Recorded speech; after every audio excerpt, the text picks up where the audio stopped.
In this video, we are going to learn subset. If each element of set A is also an element of set B, then set A is called subset of B and is denoted by A is subset of B, and it is read as A is subset of B. In notation form, it can be write like this, where X belongs to A and X belongs to B.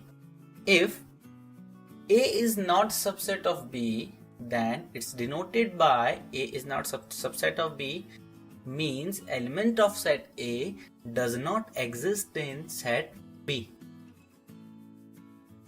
To proper understand this, we solve an example.